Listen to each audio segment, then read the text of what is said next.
Hey guys, today I just wanted to kind of go over a few of the most important things you can do before taking your Jeep riding that will prolong the life of pretty much everything on it. Pre-ride maintenance is one of the best things you can do for your Jeep.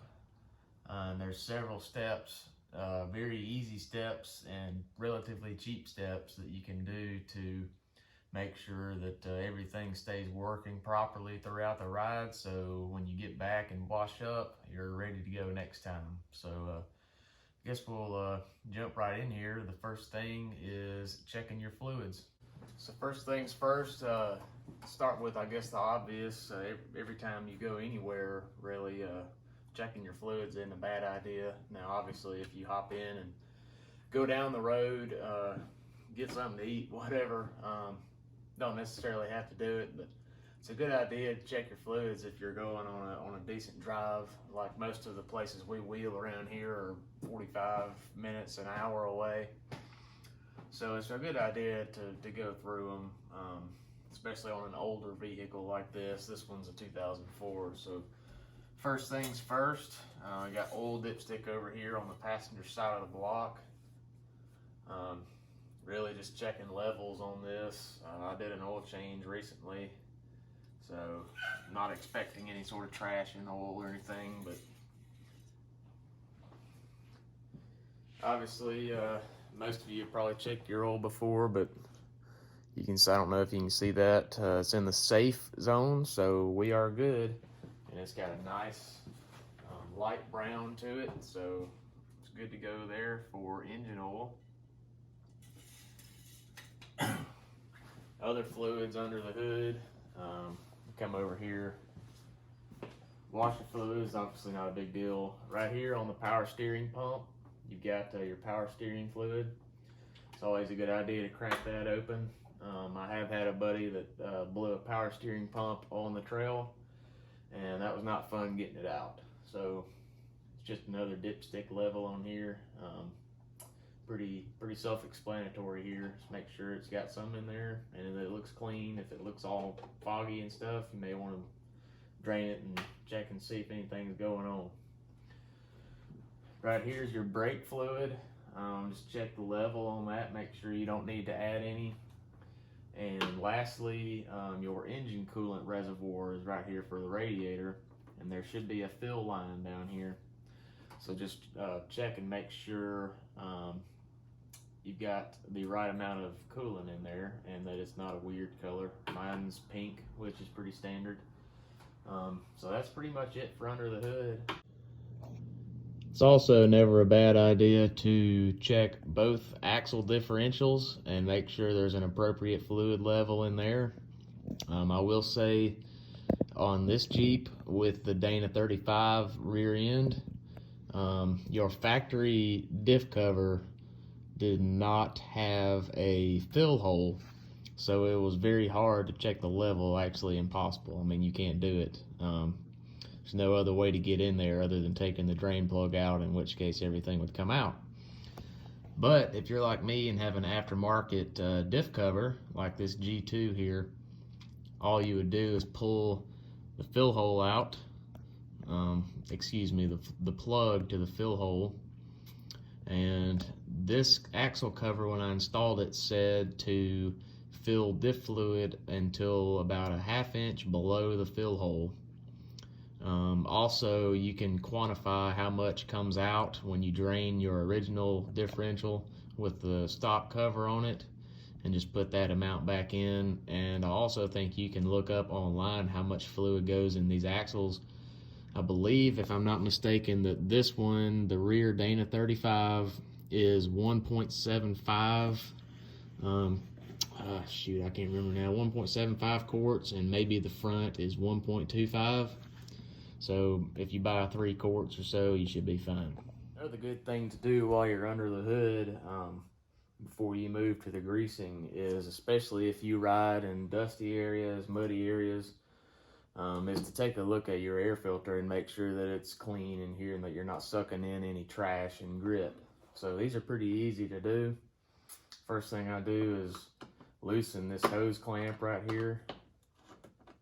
so that we can get this top all the way off. And we'll just slide this out of the way. Well, I say that. It's a little stuck in there. There we go. Now that we've got that hose off, there's 5 little silver metal clamps holding this top on the box. We'll take those off.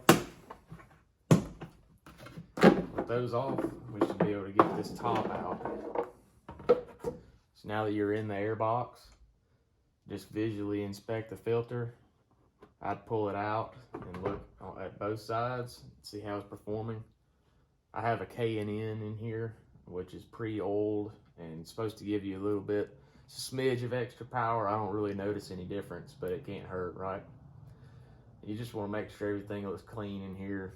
Now, if you do have a reusable, washable filter, like this K&N, I do recommend getting 2 of them, because it's actually pretty handy.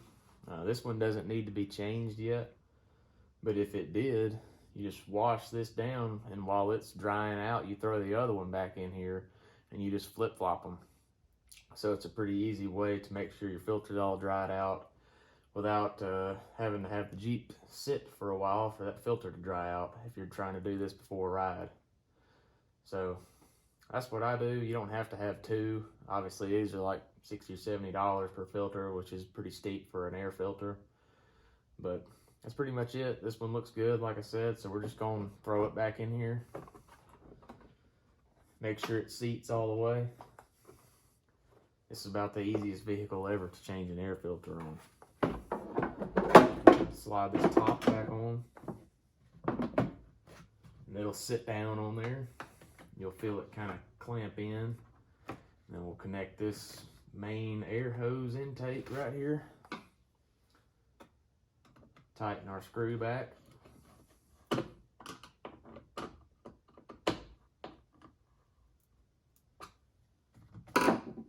Connect our metal clamps to hold the top on.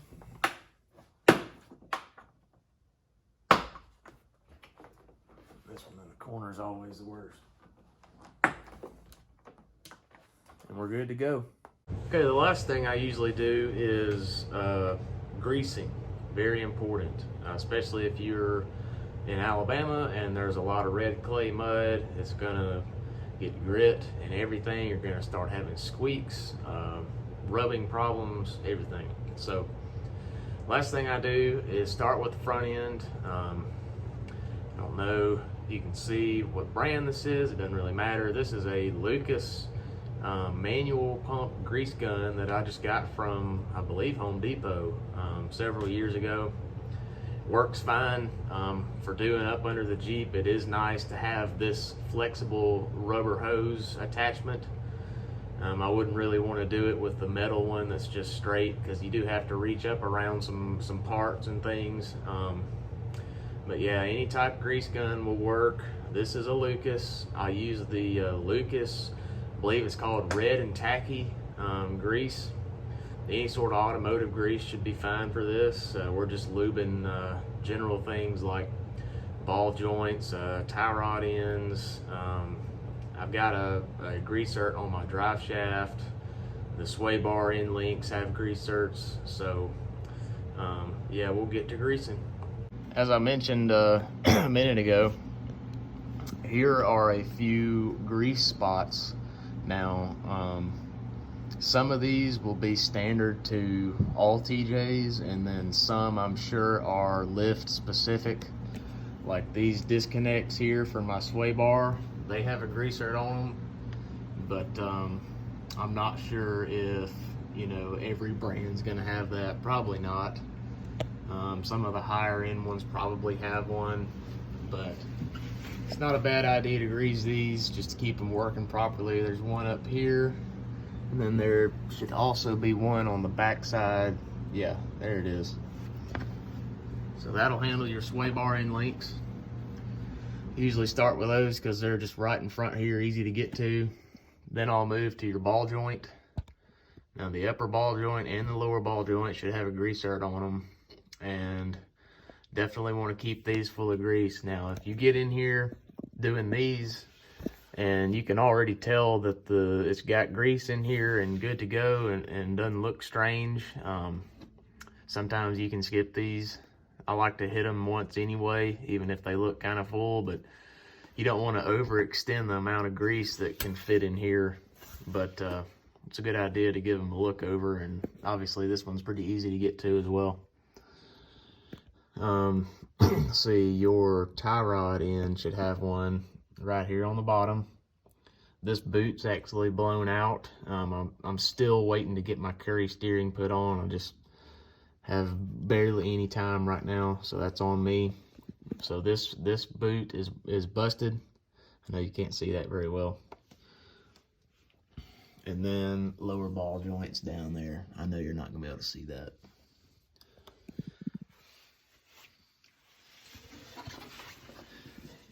Same thing on this side.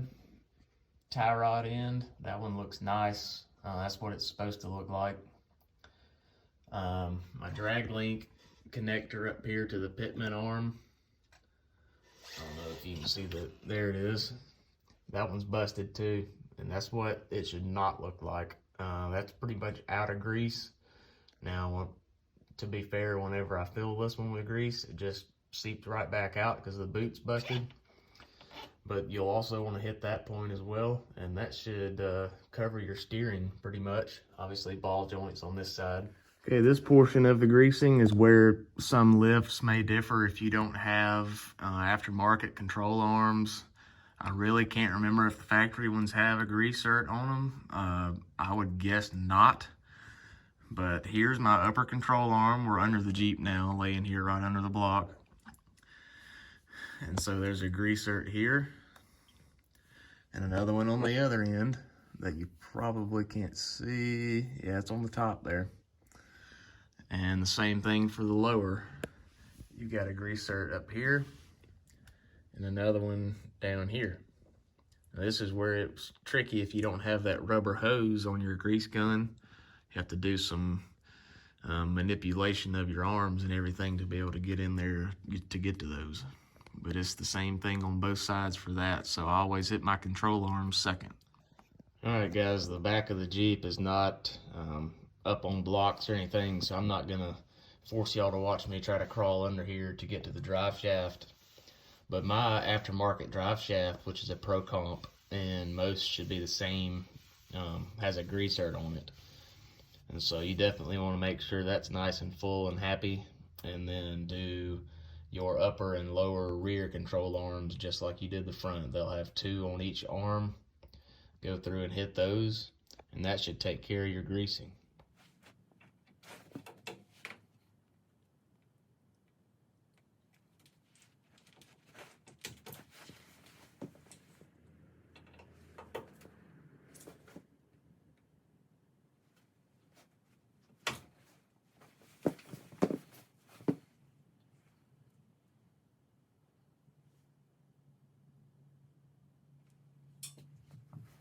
Alright guys, that pretty much does it for your pre-ride maintenance checklist.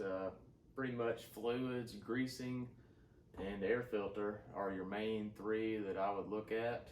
Obviously you can check your transmission and your transfer case fluid too, but I don't do that every ride. I don't think it's necessary.